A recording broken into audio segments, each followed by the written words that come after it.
Bonsoir à tous. Éclairage cette semaine sur l'Australie, où l'Église, vous le savez, a été secouée par des affaires de pédophilie, et ce durant des décennies. Une Église fortement sécularisée, mais qui a aussi des signes d'espérance. On en parlera avec notre invité, le père Richard Greenslade, qui est australien et curé de Notre-Dame de Boulogne et délégué aux vocations pour le diocèse de Nanterre. Et puis l'actu des églises, c'est aussi le voyage du pape en septembre prochain à Madagascar. Le cardinal malgache Désiré Tsara-Azana nous partagera sa joie. On parlera aussi de la situation humanitaire au Mozambique, 2 semaines après le passage du cyclone Idai, avec une représentante de Caritas qui est sur place. Mais tout d'abord, ce qu'il faut retenir sur l'Australie.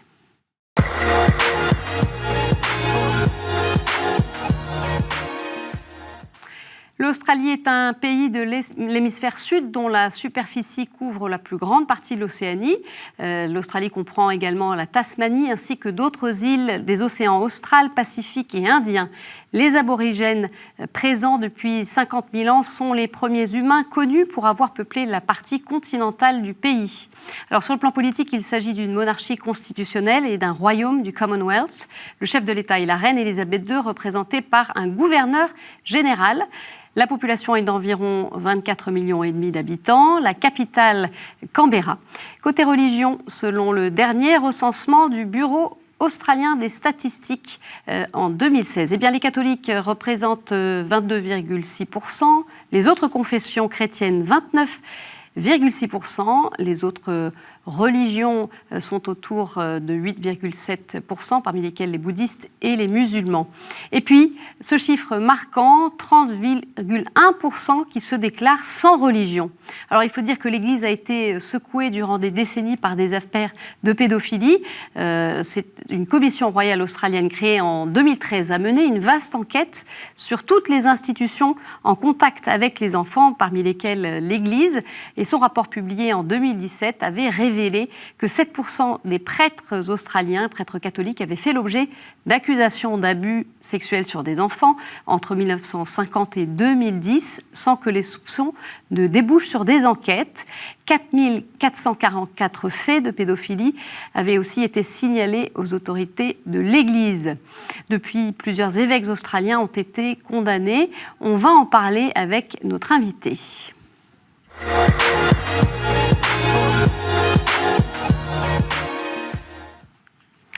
Père Richard Greenslade, bonsoir. Bonsoir. Merci d'être avec nous. Alors, vous êtes australien, vous êtes curé de Notre-Dame de Boulogne dans les Hauts-de-Seine. Vous êtes également délégué aux vocations pour le diocèse de Nanterre. Alors, pour vous situer un peu quelques éléments biographiques, vous avez été baptisé dans l'église anglicane. Oui. Vos parents deviennent ensuite catholiques. Et puis, plus tard, vous êtes un jeune adulte, c'est un pèlerinage à Medjugorje. Vous atterrissez un petit peu comme ça, vous accompagnez une jeune femme qui est votre petite amie à l'époque. Petite amie à l'époque, voilà. Ouais. Et là, vous êtes retourné parce qu'il se vit là-bas. Et donc, vous allez commencer à réfléchir à la question de la prêtrise. Vous rencontrez un légionnaire du Christ et tout ça fait que vous finissez par entrer au séminaire chez les légionnaires du Christ aux États-Unis. Vous êtes ordonné à Rome en 2005. Alors vous avez vécu dans différents pays dans ces périodes d'études. Et puis donc, une fois ordonné, eh bien, vous êtes rapidement envoyé en France pour y être en mission quelques années. Et puis, il y a l'affaire, le scandale qui touche les légionnaires en 2010. Là, vous décidez de quitter la congrégation et vous repartez un an dans votre pays, en Australie, dans votre archidiocèse d'Adélaïde. Vous y passez 1 année et vous souhaitez ensuite revenir en France où vous aviez donc eu l'occasion de travailler un petit peu. Et depuis 2014, donc, vous êtes membre du clergé diocésain du diocèse de Nanterre, dans les Hauts-de-Seine. Alors peut-être, avant de rentrer un petit peu, de se plonger dans ce pays, pour nous situer simplement, parce que le pays est immense, votre région d'Adélaïde, dites-nous en quelques mots. C'est très vaste. Je crois qu'il fait un peu moins qu'un 5e de la France. Donc, ça veut dire que là où j'ai travaillé pendant cette année, à Mergambien, J'étais à 430 km de la cathédrale, de l'évêché. Donc c'est comme j'étais curé de Clermont-Ferrand et que le diocèse était à Paris. Donc les distances qui sont énormes et qui présentent toute forme de difficultés pour le pastoral. Voilà, parfois je faisais 230 km dimanche matin pour célébrer une messe pour 10 personnes. Voilà. Et après, 50 km pour une prochaine messe avec 80 personnes. Et après, je reviens au presbytère 230 km. Donc, on va revenir évidemment sur les affaires d'abus qui ont secoué l'Église de votre pays, parce que c'est finalement ce dont nous on entend parler ici, c'est de cela concernant l'Église australienne, avec en février la condamnation pour agression sexuelle d'une figure centrale de l'Église, agression sur mineur, figure centrale de l'Église à la fois australienne et au Vatican, le cardinal Georges Pell, ancien archevêque de Melbourne et de Sydney, cardinal depuis 2003, qui a aussi été préfet du secrétariat pour l'économie au Vatican, membre du C9, le Conseil des cardinaux, auprès du pape François. Le cardinal Pell qui fera appel en juin prochain. Et puis, quelques mois auparavant, en juillet dernier, c'est l'ancien président de la conférence épiscopale australienne, archevêque d'Adélaïde, donc votre archidiocèse, monseigneur Philip Wilson, qui a été condamné à 1 an de prison pour avoir couvert des actes commis dans les années 70. Alors, vous les connaissez tous les deux. Dites-nous un peu, ça a été un choc, j'imagine? Oui, surtout le cardinal Pell, parce que celui que je connaissais un peu plus, pas parce que j'ai jamais travaillé vraiment avec lui, mais c'était une figure quand même dans l'Église qui a redressé un peu le diocèse, l'archidiocèse de Melbourne, le séminaire. Quand il est arrivé, il n'y avait pas beaucoup d'entrées. 2 ans après, voilà, une grande florissance. Il fait la même chose à Sydney, donc voilà, c'était une vraie figure et que voilà, quand ce type de personnage, on découvre cette triste réalité, franchement, d'abord c'est difficile d'imaginer au début, mais je crois que on a déjà passé le cap avant, donné beaucoup de raisons à ceux qui ont accusé. On ne pensait pas forcément beaucoup à ceux qui étaient abusés, et aujourd'hui je crois qu'on est dans une autre logique et voilà, prêt à entendre que ces personnes peuvent commettre des actes si horribles et d'être plus proches de ceux qui sont les victimes. Alors on le sait, ces affaires, elles ont frappé bien sûr d'autres continents et elles ont conduit le pape à réunir les présidents des conférences épiscopales du monde entier, ainsi que les chefs des églises orientales, supérieurs, généraux de congrégations religieuses et des responsables de la curie romaine pour un sommet inédit qui s'est tenu fin février sur la protection des mineurs à Rome.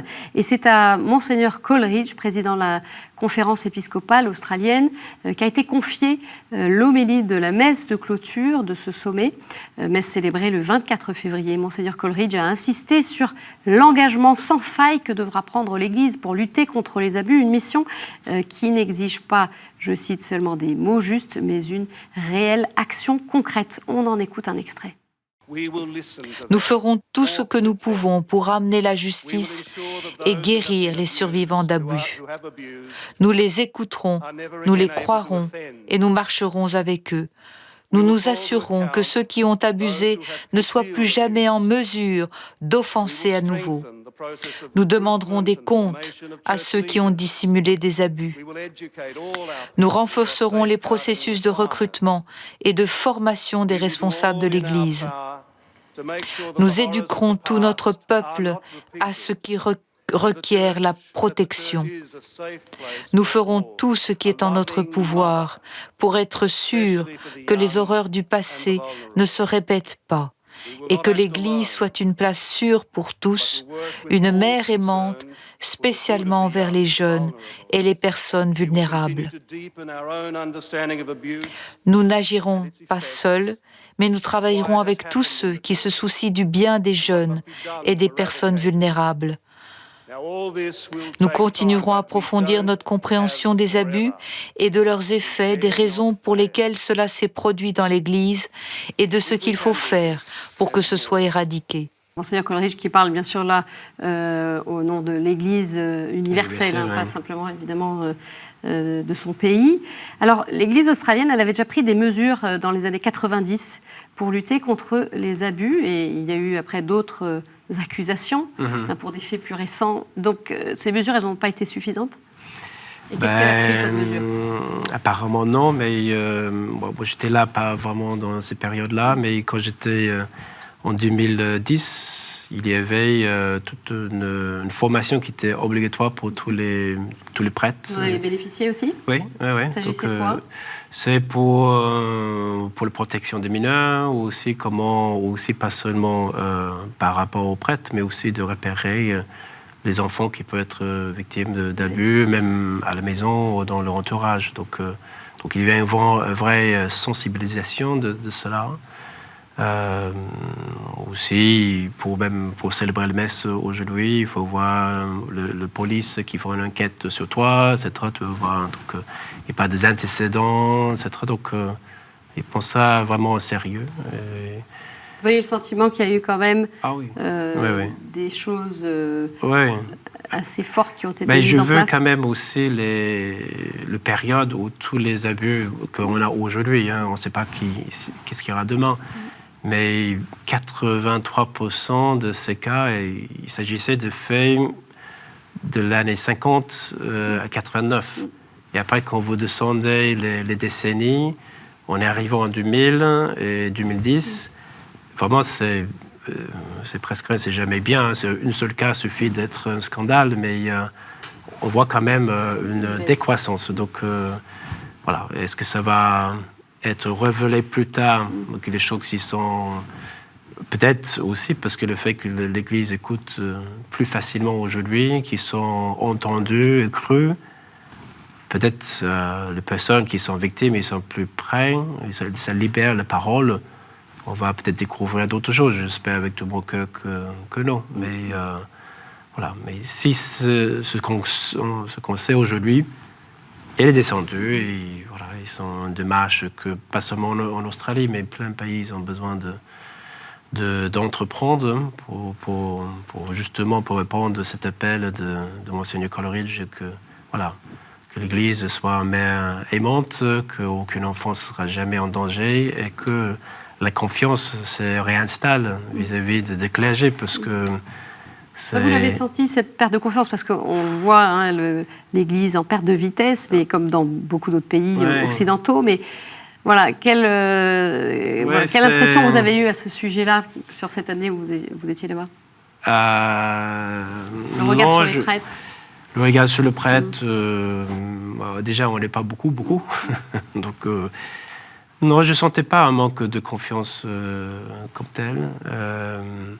Le prêtre dans le pastoral où j'étais, ils étaient beaucoup pris en charge par les laïcs, parce qu'il y a une telle baisse de vocation qu'il ne se peut pas pour une église où il y a très peu de prêtres, mais il veut que l'église continue à faire sa pastorale. Donc, une collaboration avec les laïcs. Une collaboration qui est différente de ce que je connais ici, ou que je connais ici à Diocèse de Nanterre, que je trouve une collaboration très équilibrée. Là-bas, la tendance était vraiment laisser presque toute la place aux laïcs, et le prêtre, il était juste là pour faire le parti sacramental que le laïc ne peut pas faire. Et je trouvais assez malheureuse comme façon de travailler, mais est-ce que c'est un rapport avec un manque de confiance dans le prêtre? Je ne crois pas. C'est plutôt juste constater qu'il y a de moins en moins de clergés, il y a de moins en moins d'entrées dans le séminaire, et voilà, il est quid de demain.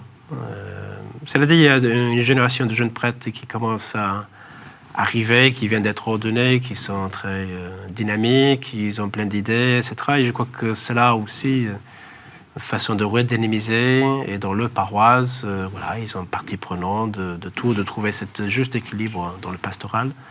Et voilà, je crois que c'est un peu l'avenir. Et ça attire, je crois, d'autres jeunes. Je dis, mais moi, prêtre, j'aimerais bien être comme le père tel, qui est souriant, qui est heureux, qui est droit et en qui je peux faire confiance. Et donc, peut-être à travers tout cela, on va finir par être si purifié que notre rayonnement sera peut-être beaucoup plus important qu'avant et que j'espère, en tout cas c'est mon espoir, qu'on va vivre le printemps de l'Église tel comme Jean-Paul II a toujours prêché, ça va venir et on voit plutôt l'hiver s'installer, mais moi c'est sans le point d'espérance, d'espoir et que Dieu sans cesse, il arrive à renouveler son Église à travers le siècle. Et c'est pas la première fois que l'Église a connu de périodes très noires.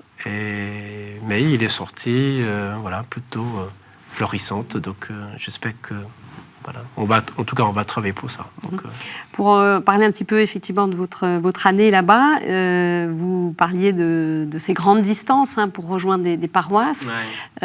Ça, c'est difficile? Ça, vous avez trouvé ça dur? Moi, j'ai trouvé difficile. Je crois que même en France, il y a des choses un peu pareilles. Ils ont 12, 13, 15, 20 clochers. Et là, les clochers, ils sont très loin. C'est 50 km, 180 km, 230 km, un autre 70.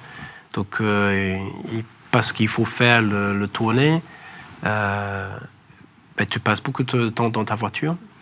En essayant d'éviter les kangourous qui sont sur la route. Et tu célèbres le messe et tu es pressé de partir parce qu'il faut faire encore 50 bornes. Tu arrives là au juste après. Et ça, pour moi, ça me fait beaucoup de difficultés de ne pas tisser les liens avec les gens. Et pour moi, être prêtre diocésain, c'est justement ça, de proximité, de vivre avec les gens, connaître le problématique, d'être disponible pour qu'ils puissent me voir et que je sois accessible. Ça, c'était un choc pour moi. Après avoir connu le vie à Saint-Cloud, qu'ils sont très demandeurs. Et en plus, même, c'est pas juste de proximité, mais qui demandaient des conférences, des activités pour les enfants, pour les adultes. Il y a moins d'attentes. D'activités prévues dans les paroisses, moins de demandes. Oui. Et même dans la ville, on essaie d'organiser des choses, etc. Mais je ne sentais pas le même besoin de chercher à creuser le foie. Comme ici, dans le 92, on a le diocèse propose beaucoup de choses. Vous avez le Bernardin, vous avez les cathos, et dès qu'on lance des idées, il y a toujours du monde. C'est pour ça que vous avez voulu quitter votre pays? C'était trop difficile pour vous? Oui, je crois que, en fait, ils m'ont demandé de rester. Mais je dis, si je quitte les légionnaires, je sais qu'ils ont besoin de beaucoup de prêtres là-bas. Il faut que j'essaie là-bas, être plus près de ma famille aussi. Mais je sentais vraiment pas très utile. Et j'ai beaucoup de temps libre sur mon emploi de temps. Je finis par jouer au golf 6 jours par semaine. Donc, c'était super pour mon handicap. Mais après, je me suis dit, je ne suis pas devenu prêtre pour ça.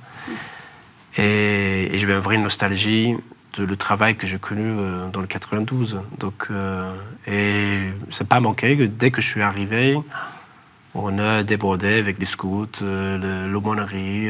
C'était plus à votre place ici. Ah oui, mais on sent que on a quelque chose à apporter et nous sommes voulus, et que je crois que c'est pour un prêtre, si tu ne l'utilises pas, il tombe assez facilement en crise, quoi. Donc, c'est pour ça que j'admire ces prêtres qui restent là, les jeunes prêtres, parce que c'est pas facile. On va en entendre un dans quelques instants, le père Michael Romeo, qui est un de vos amis, qui est prêtre en paroisse à Pénola, donc dans votre région, diocèse. Et il va nous parler d'une personnalité de l'Église, on le disait tout à l'heure, Mary MacKillop, une femme donc, qui est la seule sainte aujourd'hui dans votre pays. Elle est née en 1842 près de Melbourne, de parents écossais, enseignante des pauvres en zone rurale. Elle fonda avec un prêtre les Sœurs de Saint-Joseph du Sacré-Cœur, les Joséphites. Elle est devenue religieuse et c'est dans une ancienne écurie de Penola en Australie méridionale que fut ouverte la première école qui s'adressait donc aux enfants pauvres qui n'avaient pas accès à l'éducation. Fait rarissime pour un saint, eh bien, Mary MacKillop a connu un temps d'excommunication par l'Église pour insubordination, mais cette sanction sera ensuite levée. Canonisée par Benoît XVI en 2010, celle qu'on surnommait Marie de la Croix, Mère Marie de la Croix, est aujourd'hui l'unique sainte du pays. Et depuis son décès en 1909, eh bien, elle est vénérée en Australie. Un musée a notamment été ouvert à Penola où elle vécut. On écoute à ce sujet le père Michael Romeo. A lot of pilgrims come here. People come on pilgrimage. Last week we had about 4 or 5 groups specifically from a religious perspective. And it becomes a place where people, Catholic, Christian and no religion, will actually come and visit. And it's our prayer through the centre here that's been going for 20 years that people will be touched by the life of St Mary of the Cross. And from there, hopefully a spark of faith will ignite in them. So really it's a place of evangelisation, I see it. The lay faithful have nurtured that in this town. They really live out their faith through the way that they care for the church and to make sure that story is kept alive. Voilà, une grande figure dans votre pays qui incarne aussi une espérance peut-être pour les Australiens. Oui.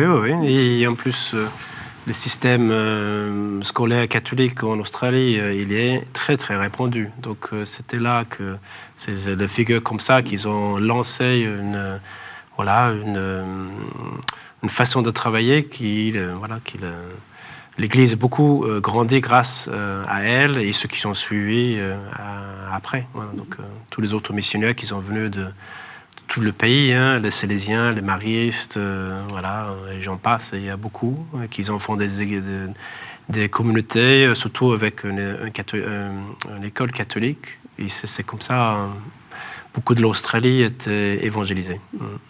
Merci beaucoup, Père Richard Greenslade, d'être venu nous apporter votre témoignage sur votre pays. On va continuer à suivre, évidemment, l'actualité australienne.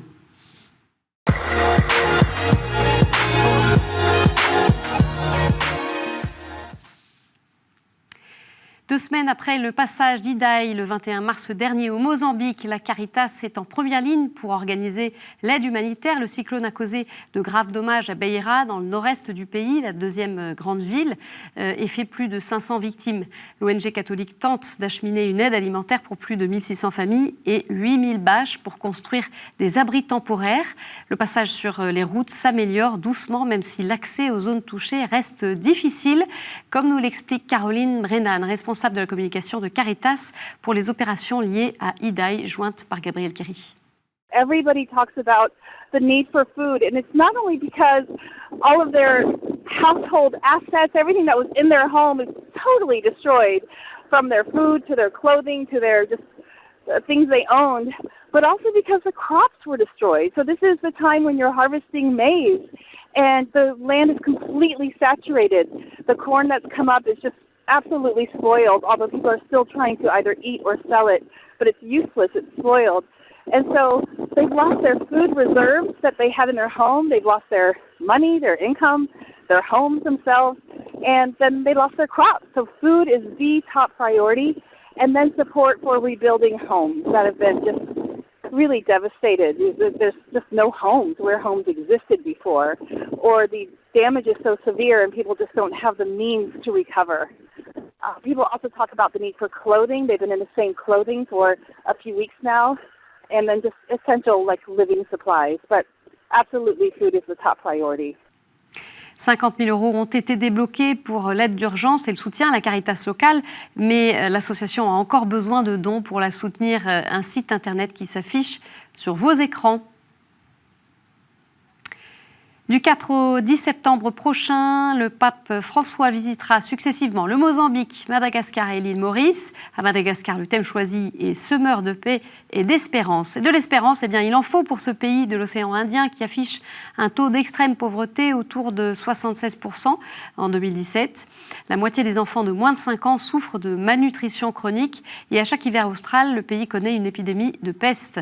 Le Saint-Père a répondu à l'invitation spontanée du cardinal Désiré Tsarazana, archevêque de Toamasina et président de la conférence des évêques de Madagascar, alors qu'il était de passage à Rome l'an dernier. On l'écoute.